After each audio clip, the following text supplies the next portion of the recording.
Harihi Om Shri Gurubhyo Namaha Harihi Om Ganana Tva Ganapati Gum Havamahe Kavyo Kavenamupamasravastamam Jeshtarajam Brahmanam Brahmanaspatha Anashunvanno Devasida Sadhanam Om Mahaganapataye Namaha Prano Devi Saraswati Vaje Virmajinivati Tinama Mitrayavato Ganeshaya Namaha Saraswatyai Namaha Shri Gurubhyo Namaha Harihi Om Harihi Om Tat Sat Sri Saishwararphanamastu Jnananandamayam Devam Nirmalarspatikatrudhim Adharam Sarva Vidyanam Hayagreevamupasmahe Yasyat Varada Vakradhyaya Parishatya Parashatham Vignam Nignam Ti Satatam Vishwashremam Tamashraye Gurur Brahma Gurur Vishnu Gurur Devo Maheshwaraha Gurur Sakshat Parabrahma Tasmai Shri Gurave Namaha Gurave Sarvalokanam Bisaje Bhavaroginaha Nidaye Sarva Vidyanam Sri Dakshinamurtaye Namaha Om Prapanna Parijathaya Totra Vetraikapanaye Jnanamudraya Krishnaya Geetamrutudahe Namaha Sarvopanishad Gao Doktha Gopalanadanaha Partho Vatsau Sudhir Bhoktha Dugdha Geethamrutat Mahat Vasute Vasutam Devam Kamsa Chanuramadhanam Devaki Paramanandam Krishnam Vande Jagatgurum Harihi Om Tat Sat Sri Krishnarphanamastu. Here. Namo Namaha Suswagatam. Welcome to week 9 of our journey into the battlefield of the Kurukshetra, where the divine is talking to man. And in that conversation, the little secrets that will make one transgress the ocean of samsara and reach the intended destination, these little secrets and couplets have been given in the form of Mahavakyas from Krishna to Arjuna. And it is by divine grace as well that we are being given this opportunity to venture into this experience and hear what the Lord has said to Arjuna without actually being present in time and in space. So today I'm looking at chapters 15 and 16. And next week we are ending the study but beginning the journey, right? By looking at chapters 17 and 18, right? So 9 weeks of solid analysis on my part and conveying that, and how much have you absorbed on your part, right? So we all in a game, every player has to do his part for the team to succeed. What we are doing here is also team effort. I do my part, And likewise, you need to do your part by saying, or by doing, or by thinking, or by reflecting.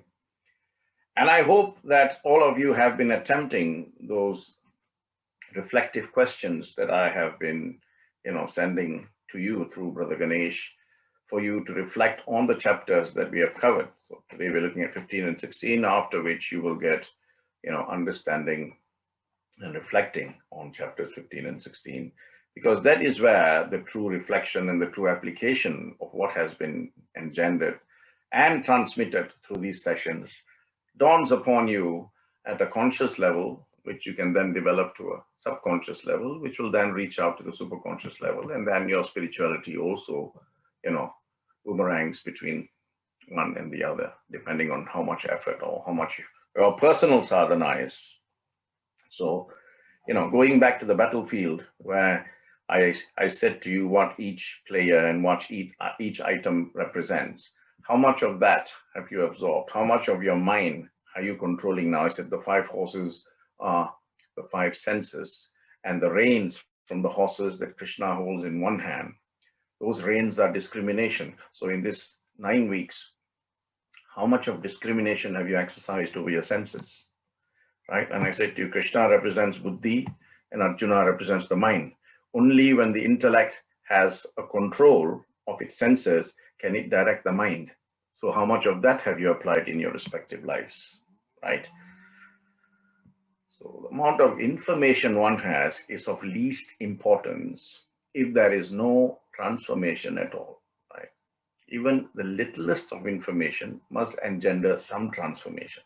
So there is no point accumulating information when internally there is no transformation. So that you have to reflect today, right? So we go into chapter 15, and 15 and 16 is also in the journey that Arjuna has done with the Lord in the battlefield, amidst the battle. That is our life today, There is always a battle between negative, positive, right, wrong, good, bad, shall I not, do I not.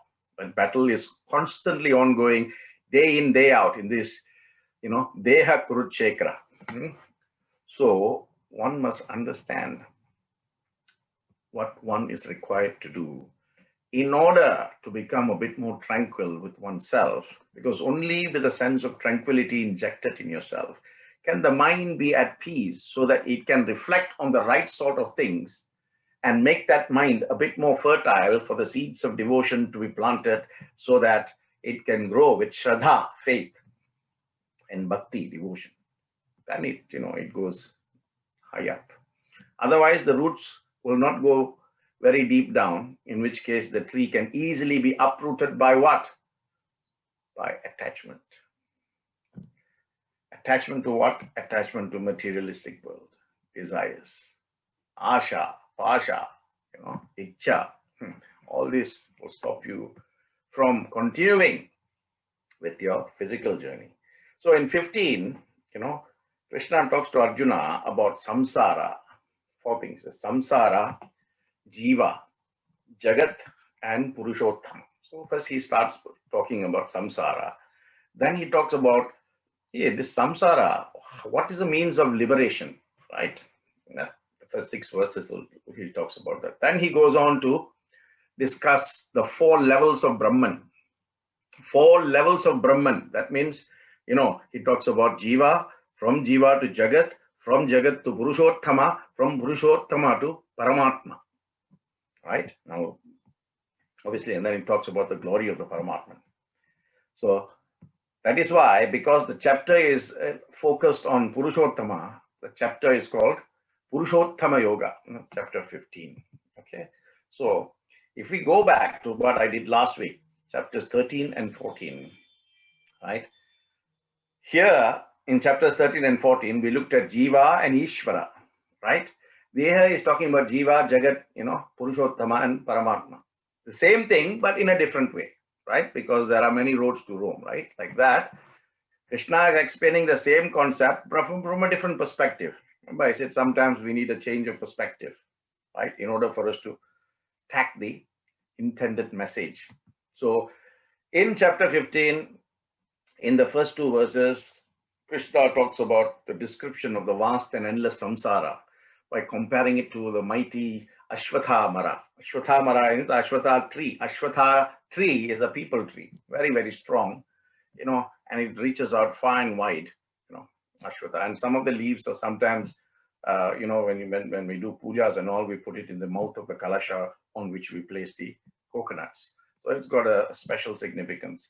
So like this tree, Krishna is telling Arjuna, like the Ashwatha tree, Ashwatha Mara, right? Samsara is very vast, many branched, well rooted, and not easily destructible, right? The tree never falls. It has to be uprooted. You have to go down deep enough so that you can cut the roots, and then only the tree will fall.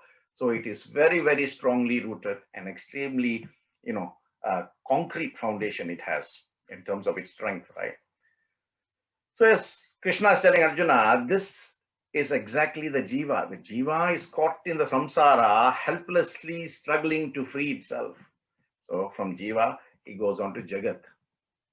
Then he talks about how you can, what is the means? Since you're so caught up in this, isn't it? I mean, I want you to think about this, right? Just think about this. One day, you just get up and say, today I'm not going to follow my usual life. I just want to sit and meditate on God, or just go to the temple and just work, just surf in the temple, or, or something like that. So you're saying you're not going to follow your daily routine, what you do on a day-to-day basis. You're not going to do. What do you think will happen? How do you think your day will pan out? Difficult, isn't it? You can't. If you're working, you have to work. You have to do the things that you are so used to doing, because you cannot just detach yourself. So Krishna is telling Arjuna, you simply cannot say no from one day and start something new. It is a gradual process of attunement and fine-tuning that attunement to a level where you no longer have the need or the necessity to do what you've always been doing. So Arjuna is, of course, now thinking, how does one do that? So he asks Krishna. And Krishna says, detachment. Detach yourself. Nitsanga, he says, nitsanga. You have to detach yourself from this samsara by recognizing the binding nature of samsara. Samsara binds you, not only you, binds your senses bind the mind, and therefore you are bound. And once you get into this ocean of samsara, it's very difficult for you to swim out. Right? As long as you have value for worldly pursuits, one's mind, he says, one's mind will never be available for seeking freedom, seeking liberation, right? Arjuna says, so how does one do it? You say detachment, then you say people are so attached. So how does one do it? Krishna says, that is the right question. In order to seek Brahman, who is the cause of everything, you don't look at what Brahman has given you and get attached to that. You go and attach yourself to the cause of everything, which is the Brahman itself. So withdraw the mind from what he gives and attach the mind to who gives it. You understand? Very simple. And Krishna just beautifully explained it. Withdraw the mind from worldly desires and desire only to merge with the giver of those desires, which is Brahman. So you're jumping one step. It's a hurdle and you're jumping over the hurdle. And then Arjuna says, how do you seek Brahman? And Krishna says, I have already spoken to you about it. This Jnana Yoga, right? Self-inquiry, Sankhya Yoga. All this I've told you, Arjuna. Why are you asking me again? Inquiry under a guru. The guru-shishya relationship must be there, right? That's why I said to you, many weeks ago, only when the shishya is ready, the guru will reveal himself. So it is a question of how ready you are before the guru reveals himself. I mean, if we all claim to have a guru in Sri Satya Sai, then it shouldn't matter whether he's there physically or whether he's not there physically. What we want is the essence of his teachings. So if we can practice that, then great, right? Do we have to have, the other day I got a question, right? Somebody sent me a message saying, brother, do you need a physical guru? And my answer was no. He said, what is the basis of your contention? I say, my basis of contention is the very Mahabharata, where Krishna spoke to Arjuna. He says, how? Because you've never spoken about this in your previous sessions on the Gita. He said, okay. Do you know when the story of Ekalavya, the boy who was a cowherd who wanted to learn how to become an archer, right? So he used to go and deliver milk. And then he saw Dronacharya teaching. He was so taken by Dronacharya. Dronacharya is a great guru, Mahaguru. And he asked Dronacharya, right, can I, join? And of course, Duryodhana was there, and Arjuna was there as well. The Pandava brothers were there, and the Kauravas were there. Of course, they all fumed, right? And although the Pandavas didn't say anything, most of the refusal and rebuttals came from the Kaurava side. And the Pandavas said, it's up to you. If the Guru says okay, then we are not going to contest it. But, Duryodhana put his foot down and said, it's only for the Kshatriyas. It's not for anyone else. You're a Sudra, go, right? But he was so taken by the Guru, Ekalavya, that when he went back to his hut, he created a clay statue of Dronacharya. The exact likeness, clay statue, And then, of course, he put garland and he worshipped it. And then he began using that as a guru, right? And focusing on what he had heard and what he had seen each time he went to deliver milk. He began to practice his archery, right? And one day, when the Pandavas were in a bit of a fix, right? And Arjuna didn't have his Gandhava bow, right? And suddenly they were saved by another bow coming from somewhere, and which obviously, tackled the danger and set the Pandava brothers free. So Arjuna was wondering where this arrow had come from. So he went in that direction, right? And he found this boy, and he asked, "You're a fantastic archer." And Arjuna saying, "Almost as good as me," right? This is where sometimes, knowledge and skill or talent or ability or capacity, right, can cloud your judgment of balance. That's why I said, last week, you have samadrishti, equanimity, right? Anyway, so he said, my guru is Dronacharya. I said, I've never seen you. You're not part of the Gurukula. And they spoke for a while and he left. Then one day, of course, he never shared this with anybody, right? One day, the guru took some of the Kauravas and the Pancha Pandavas into the jungle for some training. And somehow or other, they were walking, and they ended up at the hut of this Ekalavya. Right? He was not there. But they saw, all the practice that has been taking place because they could see all the different implements. And then Dronacharya was surprised to see a statue of himself, a real lifelike statue made in clay, with so much of life it was there. And he was wondering, who could have constructed such a beautiful statue of myself? Then they waited, and after a while, Ekalavya came, and when questioned, Ekalavya said, it is me who came to your ashrama, and you said, I'm not a Kshatriya, so I cannot learn archery. Therefore, I decided to make you my guru, not in the Akshara sense, but in the Shara sense, Anyway, so Dronacharya said, okay, show me what you can do. Then, of course, he saw the skills, and Dronacharya, as a guru, knew that this fellow would have become a better archer than even Arjuna, right? And of course, he could not let that happen because of, Arjuna's status as his, as the lead Pandava archer. Anyway, so what Dronacharya said was, okay, I am very happy that you have done this, but since you have accepted me as your guru, where is my Guru Dakshina? You have to give me Guru Dakshina because I have tutored you, although not in the life sense, but, in an energy perspective, I've taught you. So Ekalavya says, Guru Brahma, Guru Vishnu, Guru Devo Maheshwaraha, Guru Sakshat Parabrahma, Tashmai Shri Gurave Namaha. So seek what you want, and I will give you that. Even if I don't have it now, I will go and make sure I'll get it and I'll bring it to you. Ekalavya, Dronacharya said, Ekalavya, give me your right thumb.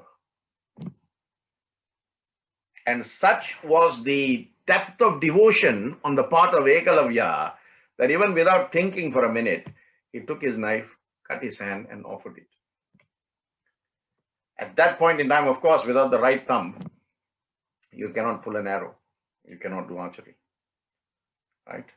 So he went back to do what he was destined to do, which is, grazing the cows and so on and so forth. And then the rest went off. So that is why I'm saying, if a guru is there, he doesn't have to be there physically all the time.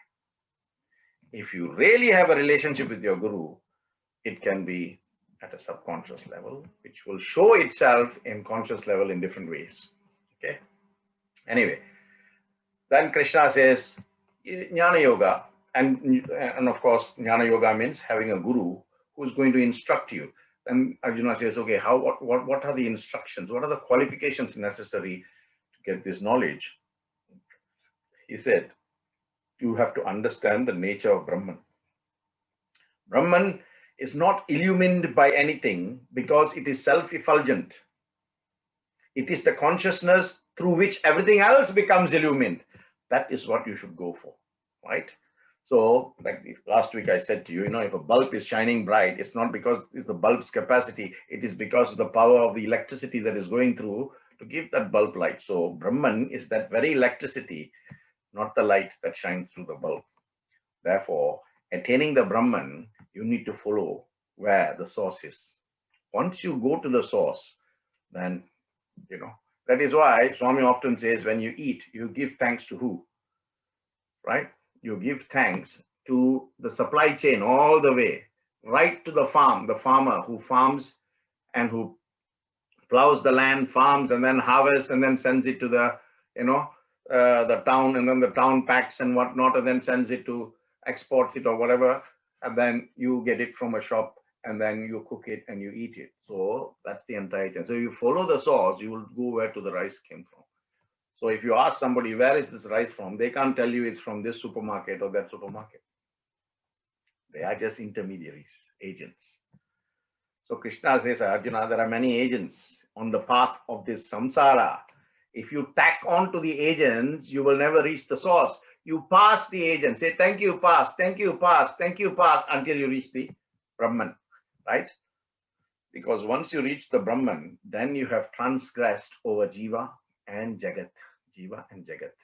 If Krishna says, I am the universe in itself, Sarva Bhutasya Stitaha, I am everything, Adischa, Madhyancha, Andayevacha, I am the beginning, I am the middle, and the end. So why do you have to stick in the middle or stick in the middle or stick in the beginning? Reach me, go, make your journey to the end. Then you will understand that reaching the Brahman is not very difficult. But because you get caught up,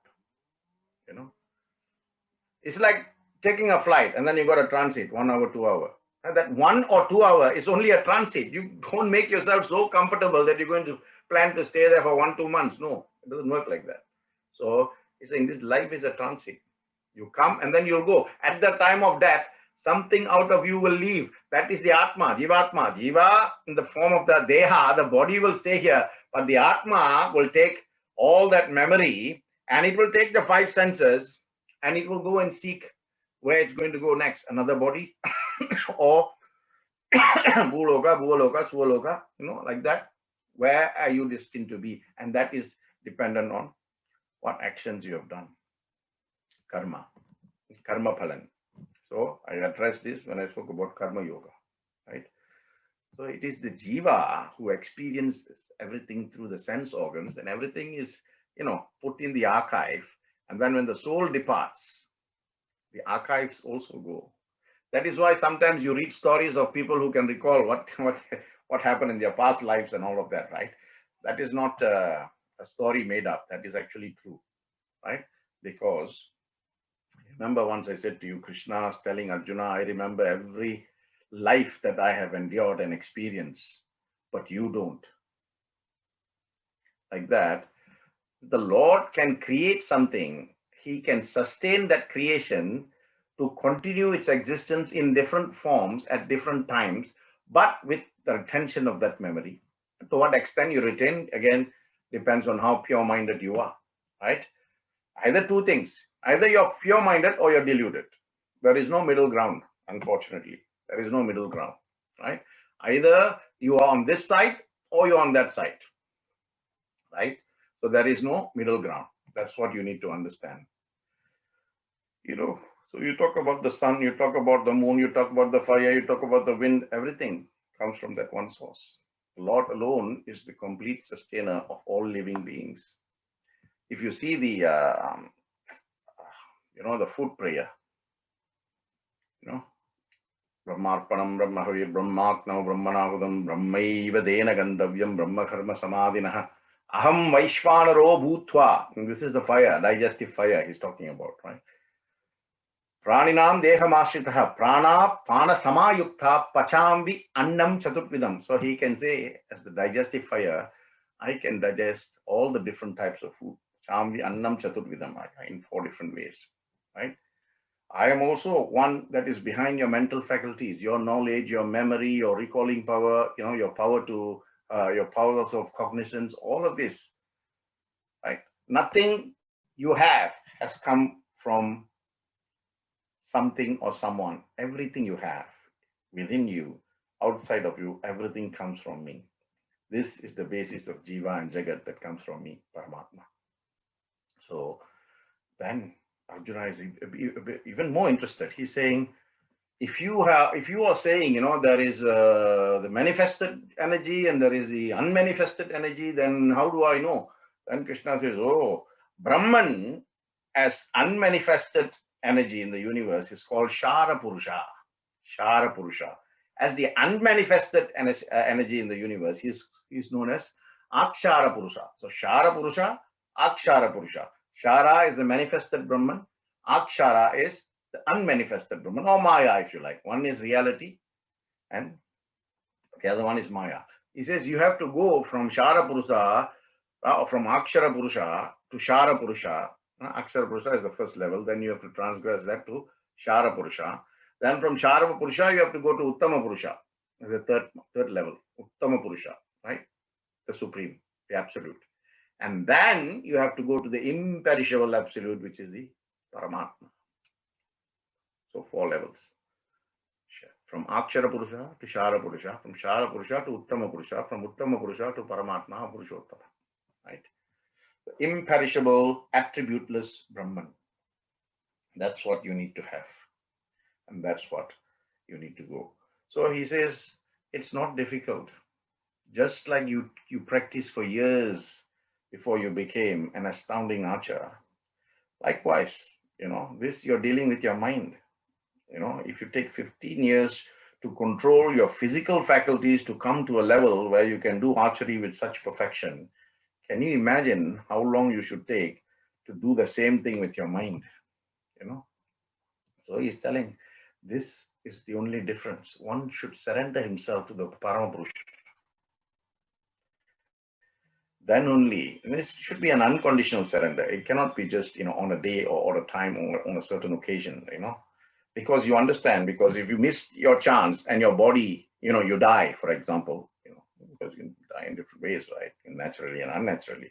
So if you should go well before your time is up, by some unnatural means, then remember, what has happened up to that point only will be taken by the soul, like I said, and the 5 sense organs will depart and go into a different body. So you must use every minute to be a part of the Supreme Lord and to ensure that the Lord that dwells in everything also dwells within you. And once you do that, then from him comes remembrance, everything will come, right? So what is the acronym here? Acronym here is HOME, H-O-M-E. H-O-M-E. H for home or hotel. And I'll say what this means, right, shortly. And then O is for on and on and on and on, over and over and over again. This is life, life cycle. And then M is for maintainer of body, mind and soul. Maintainer of body, mind and soul. And he is essence of the Gita in 3 verses. Actually, Krishna does the same thing. What he did in chapter 14, he does the same thing in 3 verses. In chapter 14, he took 4 verses. This chapter, he's taking 3 verses and he's summarizing everything, right?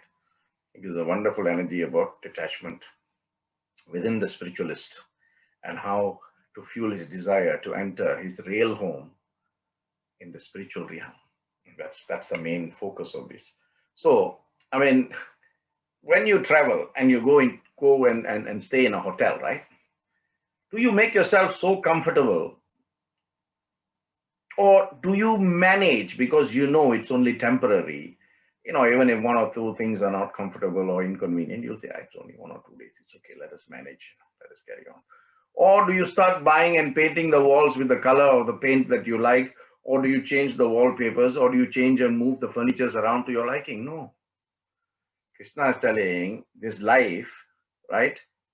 You have the capacity to find the real home within. But no, you treat it like a hotel and make everything so comfortable around you that you are in a comfort zone that you refuse to get out of it. He's saying, would you do that when you go into a hotel? I'm saying that. Krishna didn't tell that to Arjuna, but you have, in the Jiva Samsara, you have the ability, right, to find the real spiritual home within yourself. But no, you are so interested in the worldly pursuits that you get stuck in there and you refuse to come out of that hotel into the permanent home, Nitya and Anitya, right? So and it goes back to the people tree. So just as the people tree has a reflection in the water, the spiritual world also has a reflection in the material world. So if you get caught in the material world, you are only looking at the reflection and not the real source. So he's saying, get out of that reflection and get to the real figure, the real source, right? They may look similar from a distance, but the spiritual world is reality, substance, and satisfaction. Reality, substance, and satisfaction. Whereas, on the other hand, material world is complicated, intricate, and topsy-turvy. 3 things he says of both worlds. And he says people are like birds, like bird-like individuals frantically searching for juicy fruits on juicy trees. Right? Let's say the bird is flying and it sees a clear reflection on the water of a tree with beautiful fruits. And it goes nose down, it dives nose deep, boom, into the water, not the fruit. The fruit is still hanging there. Arjuna, if you jump into the water looking at the reflection, you will not get anything at all. You may even drown in that water. But if you go beyond that vision, which is Maya, and look beyond that, then you can attach yourself to the real fruit, which is waiting. That is why he says, Mamavansho jivaloke jivabhuta sanatanaha manashashthanindriyani prakritisthani krishyanti. It says the embodied souls in this material are my fragments.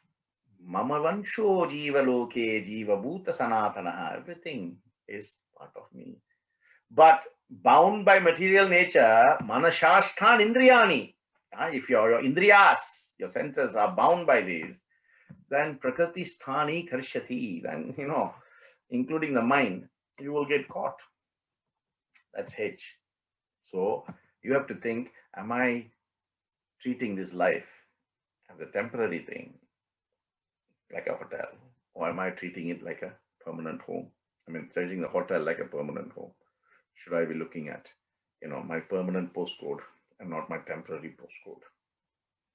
Then O is for, like I said earlier, on and on and on and on, over and over and over again, So here, Krishna is telling Arjuna, I'm giving an acronym, so just summarizing the chapter, that what happens in the spiritual world never ends, is ceaseless. Whereas what happens in the material world stops, begins, stops, begins, stops, begins. So you say on and on, over and over again. You're going to go through the same thing if you don't detach yourself and attach to something that is more permanent. He says, and we know man proposes, God disposes. The different situations in life are meant to teach us a simple lesson. Everything that we endure and experience in life is meant to teach us a lesson to change our ways, a lesson to change our thought process, a lesson to change our word process. So we have been in this situation globally. Every person in every country has gone through this pandemic or is still going through this pandemic. And I just said, everything that we experience in life is meant to teach us a lesson. So what lesson has the pandemic or COVID-19 imparted upon you so that your thought process, your word process, and your actions process has been changed or has been, given some transformation? You have to know, and you have to do that. So he says, Yatanto yoginas chainam pashyanti atmani avasthitham. Yatantopi akritamatmano nainam pashyanti achetasa. He says, striving yogis too are able to realize that the soul is enshrined in the body. However, if the mind is attached to the body and cannot cognize it, then even they, as yogis, strive to get out of that muddle. Yatanto yoginas chainam pashyanti atmani avasthitam. That even they will suffer if they cannot control their mind. Right? Even the yogis. So then he goes to M. M is mind. Maintainer of the mind and body and soul. Right? Body, mind, and soul. He says one who is entangled, he still talks about the people tree. It's reflecting the samsara. He says if you are caught in the reflection of the tree, you will never be able to climb even the first branch of the real tree. Right? So your knowledge, your capacity, your ability, all of that has got to be used to make sure that you transgress over the reflection and reach the actual tree. Once you're there, then it's a question of time on how fast you climb and so on and so forth. That is dependent on your personal sadhana and of course, bhakti, your shraddha and all of that. Right? So he says you have to transgress the 4 levels in Shara Purusha, Akshara Purusha, Uttama Purusha and Parama Purusha. 4 levels, right? So don't forget that. And then of course, E is for essence in 3 verses. Like I said in chapter 14, he summarized the Gita in 4 verses. Here again, he summarizes in 3, right? When he talks about the entities of the Jivatma, the Paramatma, and the Supreme Brahman. The 3 things. So he says, Iti guhyathamam shastram idamuktam mayanagaha ethat buddhya buddhiman shakrita kritascha bharata. He's saying, I have shared this most secret principle with you, Arjuna. This is all contained in the Vedic scriptures. By understanding this and only this, one becomes enlightened and fulfills all that needs to be accomplished in this life so that he attains me. Right? That is chapter 15. Once he said about chapter 15 that you have to let go and let God take over, then Arjuna is saying, how does one do that? What sort of qualities does one need in order to transgress that? So that brings us to chapter 16, which is Deva Asura Sampat Vibhava Yoga. Right? Deva is Devas. Asuras is Asuras. Sampat Vibhaga means knowing the difference between the two. And yoga means science. So this chapter, Krishna is actually describing the traits of the Devas, describing the traits of the Asuras, and how one should give up the 3 cardinal, the chief, the HQ that will get you to hell. The gate of hell. The 3 things that can get you there. And of course, they are the main deterrent in someone's spiritual path or anybody's spiritual path. So, because it deals with the divine and demonic qualities, this chapter, it's got 24 verses, right? It's called Deva Asura Sampat Vibhaga Yoga, right? So only 3 things he talks about here in this chapter, right? 1, he focuses on Deva Asura, Deva Guna, all the divine qualities. Then he speaks about the Asura qualities, and then he talks about the importance of being able to distinguish between one and the other and how you can do that by relying on Shastras. And then he concludes. And because it deals with qualities, good qualities, divine qualities, bad qualities or demonic qualities, it is called Deva Asura Sampat Vibhava Yoga, right? So how many, there are about 24 24 verses in this, right?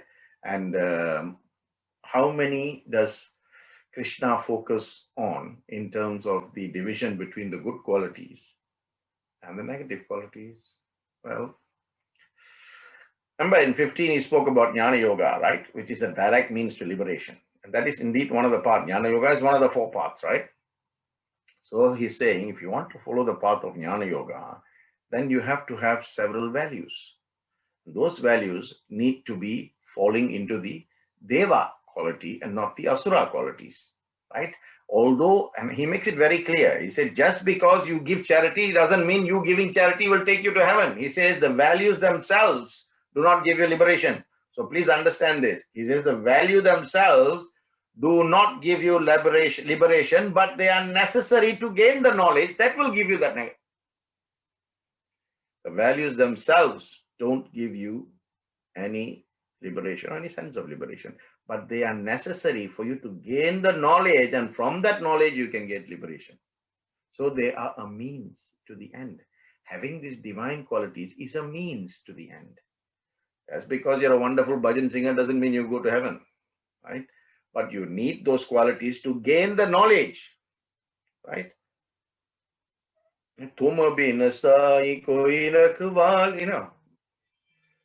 Must understand what that means. I am a wave in the ocean. With every breeze I rise and fall. What does that mean? How do you apply that to your life? Right? So that being able to sing well must lead you to a point where you are reflecting on everything you're singing, and that should actually change, give you the knowledge to reach, right? This alone, Krishna says, this alone will prepare the mind and make it fit for receiving the knowledge. What? Having the divine qualities, which will then empower you with the knowledge. The knowledge will then engender the transformation. The transformation will give you liberation. There you go. And this is the very basis of Vedanta. Veda Anta means the end of knowledge. End of knowledge, self-realization, liberation. Right? Any prepared mind which has reached that end. Vedantam. Antam means end. Veda means with means Vidya. Vidya means knowledge, right? So Vedantam means the end of knowledge. That's why the Vedas are called, end of knowledge. What should it give you? Well, if you're talking from a material perspective, you join a university, you follow a course through 3 years, they'll give you a degree at the end of the day. If you follow engineering, they'll give you a degree in engineering. If you follow law, they'll give you a degree in law. Of course, medicine is 6 years now in the UK, so they'll give you a medical degree after 6 years. Like that, accountancy 3 years, architecture 4 years, like that. But that is at a material level, right? You don't have to have divine qualities or demonic qualities to get that degree.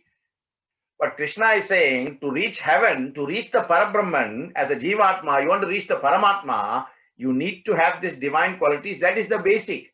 And then with these divine qualities, you can get the knowledge. The knowledge will give you that liberation. So the whole thing is focused on qualities. And I told you, this verse has, this chapter has got 24 verses, right? Only 3 verses he speaks about good qualities. Right? I will go through those qualities, right? If you want to know what those qualities are, you just look at chapter 16, verse 1, 2, and 3. I mean, they come together. 16:1 to 16:3, right? So they are not 16:1 and then 16:2 and then 16:3, because he gives 18 characteristics of what is divine. So 16 verse 1, 16 verse 2, 16 verse 3. From the 4th verse to the 24th verse is all Asuric, about Asuric qualities. So in one way we can seek to understand this. He's saying, look, the whole world has got more badness than goodness, more evil than good, more negative than positive, more wrong than right. Otherwise, why he is a Paramatma? Why should he only speak 3 verses on everything that is good and then 21 verses on everything else that is bad? Right? So the rest is Asura Gunas. Only 3 verses to Deva Gunas, divine qualities. Okay, so let us look at, I'm going to tell you each of the Deva Gunas first. As I said, there's 18. And don't worry if you miss anything, because I said to you where you can find it. Any translation of the Bhagavad Gita, chapter 16, verses 1 to 3, will give you all that I'm going to tell you now, the 18 qualities. Fearlessness, purity, scriptural study, charity, sense control, right? Worship means worship of God, right? Austerity, straightforwardness, non-violence, kindness to all, and absence of ill will, And this comes in, verses 16:1 to 16:3. Truthfulness, satyam, renunciation, calmness and patience, absence of slander. That means do not talk bad about anybody. And this Bhagavan has given us in the 9-point code of conduct. Which point? Number 8. Right? Absence of greed, lobha, right? Gentleness, speak lovingly, softly, and gently. Modesty, steadfastness, and absence. You're steadfast, you can't be restless. So steadfastness and absence of restlessness, and strength, viri. Okay. Likewise, he talks about asura sampat. Divine qualities he spoke. Now he's telling Arjuna about. So this is obviously from verse number 4 to 24, 21 verses on what was bad. Vanity, arrogance, pretension, anger, cruelty, ignorance, impurity, absence of religious discipline, that is tapasya, absence of truthfulness, asatya. So we say the Bharadharanya Upanishad prayer, isn't it? Asatto satgamaya, tamasto jyotitgamaya, mrityorma. All this from where? Right? Absence of faith in God. Ashradha. Shradha is faith, ashradha is no faith. Endless desire for sensual pleasures leads you to delusion. So endless desire for sensual pleasure is one trait of asura. Delusion is another trait. Delusion also comes as a result of false values. That's another trait, false values. And of course, if he is false, you will constantly be dumped into a state of worry, isn't it? You're not getting it. If you're getting it, you become attached. So attachment is another one. Why are you attached? Because you've got greed. And of course, when you get what you want, you have ego. And when you have ego, you talk bad about others. So slander. So like that, he went through each one, right? Telling Arjuna what he should look forward to and what he should not look forward to. He says, Asura Sampat leads a person astray. Deva Sampat attracts and attaches you to something greater, right? And Krishna says, if the entire 21 verses of negative gunas can be summed up into 3 words or 3 gunas, these are the threefold gateway to hell. Right? He says in chapter 15, verse 21. He says, these are the threefold gateway to hell. So Arjuna says, what are they? Kama, Krodha, Lobha. He says 3 things. Desire, anger, and greed. Anger, and greed, and desire or lust.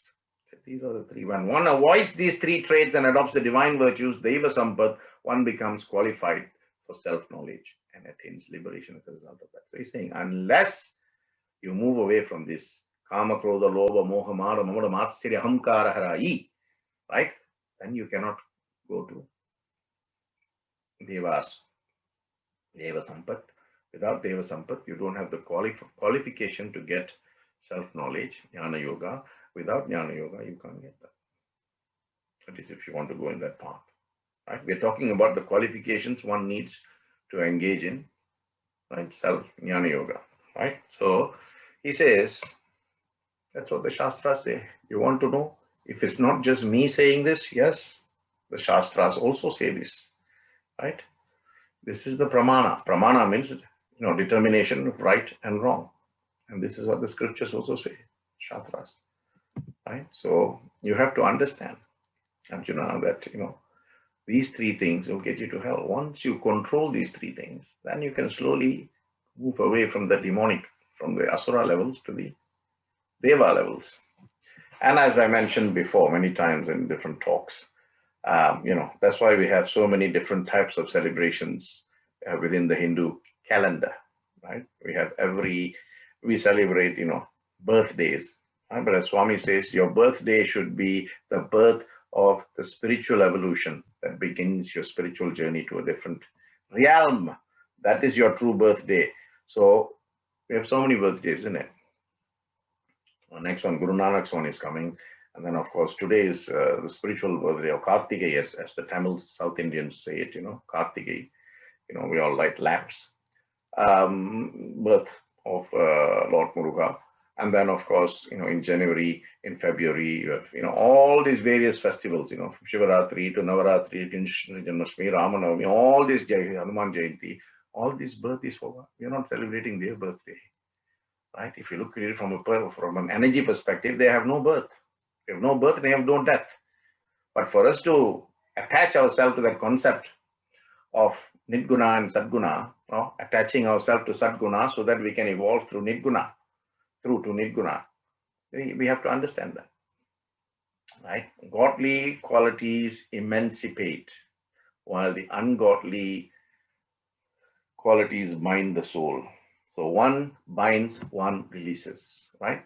Deva releases, Asura binds, right? So you have to understand which is it that you're going to go for, and then you have to decide. So what is the acronym for chapter 16? It's very simple. What happens when you turn God around? G-O-D, you turn it around, what happens? It becomes D-O-G, right? So D stands for what? Very simple. What are you? Which D are you? Are you divine or are you demonic? So that's the D, right? How do I know? Well, the O will tell you, because the O will tell you the opinions and outlook of people with demonic qualities. And what's the G? The G is to remind you that these are the gates to hell. What are the things? Three things, right? See, the dog, anyway, dog also has got another meaning, right? The dog is an unpredictable animal, right? I mean, of course, there is lots of acclamations that, dog is a man's best friend and so on and so forth. But those are also called dangerous dogs, isn't it? I mean, the UK has got 3 acts of parliament which talks about dangerous dogs, the Dangerous Dogs Act, right? So the parliament can create 3 acts of parliament to address the issue of dangerous dogs because of brutal, unprovoked attacks, right? So the dog is not just man's best friend, it's also man's enemy, isn't it? So Krishna is saying to Arjuna in this, such contradictory behavior, Arjuna, is a sign of our times, right? Being born in the same family, your father and Duryodhana's father are brothers. Yet, Duryodhana can have so much of negativity and hatred towards you. Same family, same blood. This is telling you, tale of our times. Contradictory behavior, right? In previous ages, you see, the distinction between divine and demonic people were quite clear because, good people used to live in certain places and bad people used to sort of gather together in some other places.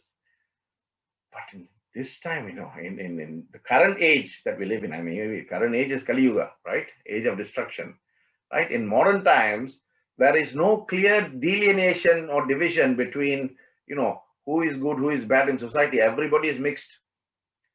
And of course, if it is existent in every individual, good and bad, divine and demonic, then how would you recognize who is falling into which category in society?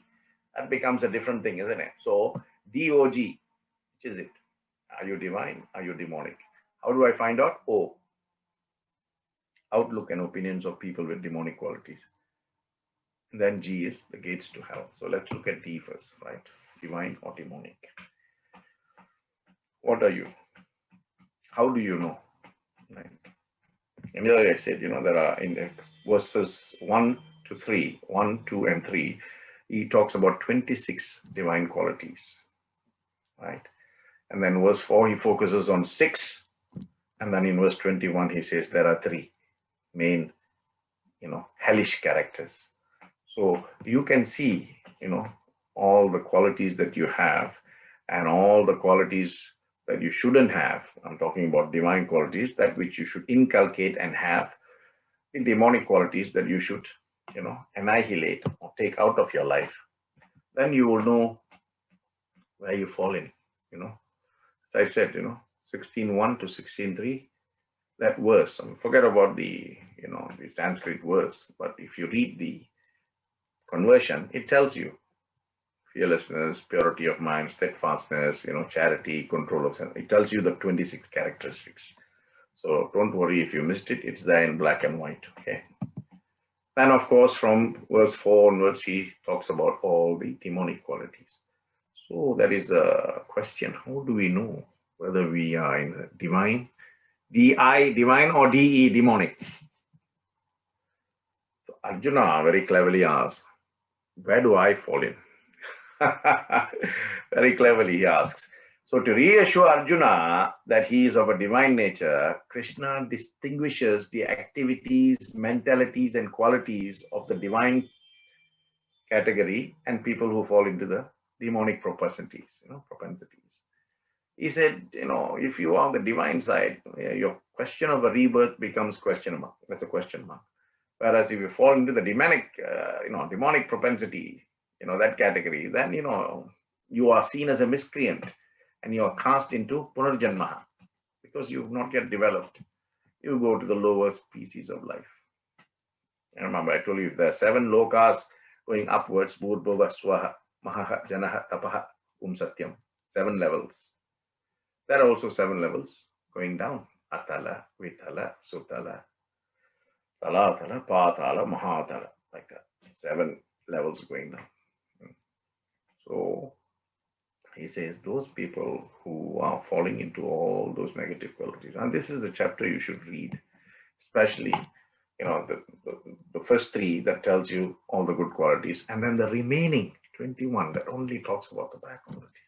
And from there you can see, oh my God, I've got, if you put a list for all your good qualities and all your bad qualities, then you'll know where you're falling.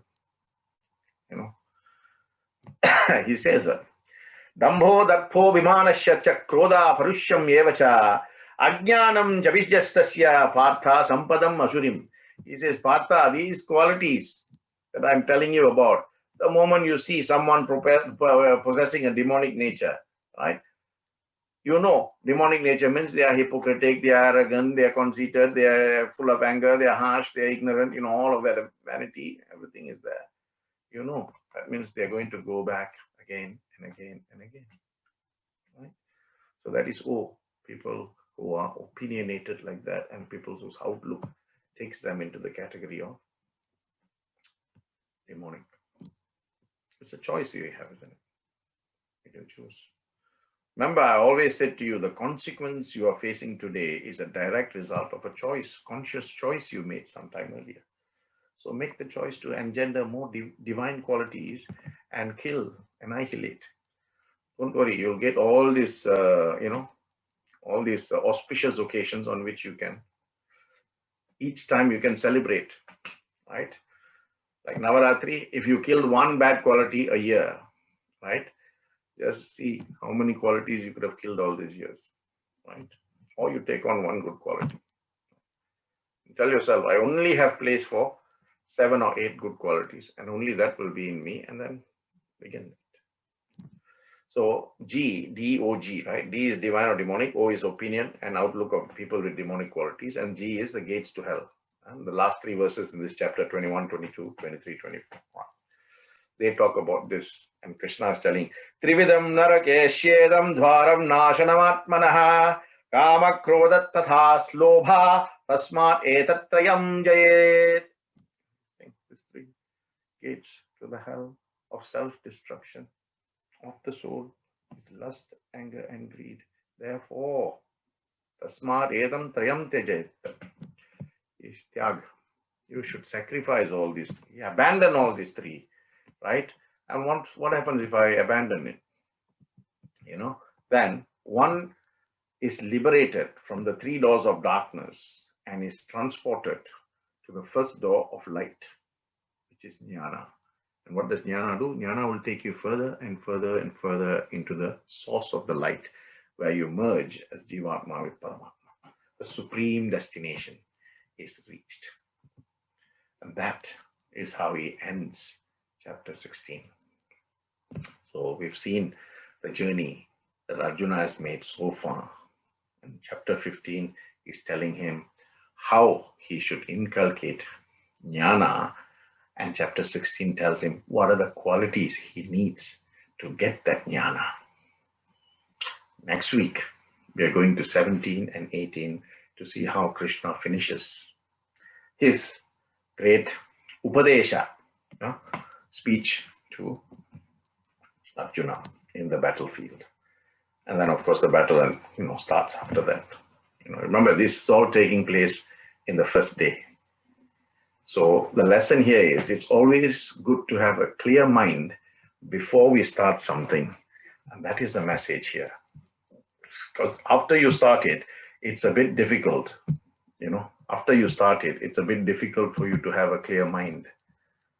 So he says, always start before and have a clear mind, and you should be fine. So that is the end of chapter 16, dear brothers and sisters. And I don't know if you have questions. If you have, you may ask them now, and I'll see if I have the jnana to answer your questions. Okay. So anyada sharanam nasti tvameva sharanam mama tasmat karunya bhavena raksha raksha. Stop.